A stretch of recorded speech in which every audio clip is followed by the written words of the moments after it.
राज्यस्तरीय शालेय Mantoux ball cricket स्पर्धा 2025-26 चे आयोजन गोंदिया शहरामध्ये 3 दिवसापासून सुरू आहे।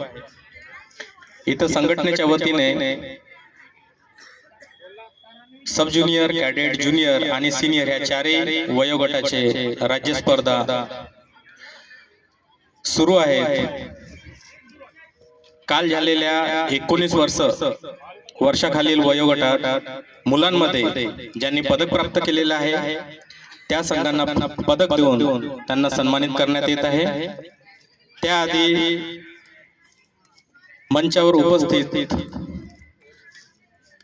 मॉन्टेक्स बॉल क्रिकेट संघटनेचे राज्य सचिव श्री दुलीचंद मेश्राम यांना विनंती करतो की बीड जिल्ह्याचे सचिव श्री सुशील तांबे सर यांना सन्मान चिन्ह देऊन त्यांचे सत्कार करावं। मंचावर उपस्थित सर्व सन्माननीय व्यक्तींना आग्रहाची विनंती करतो। सरांना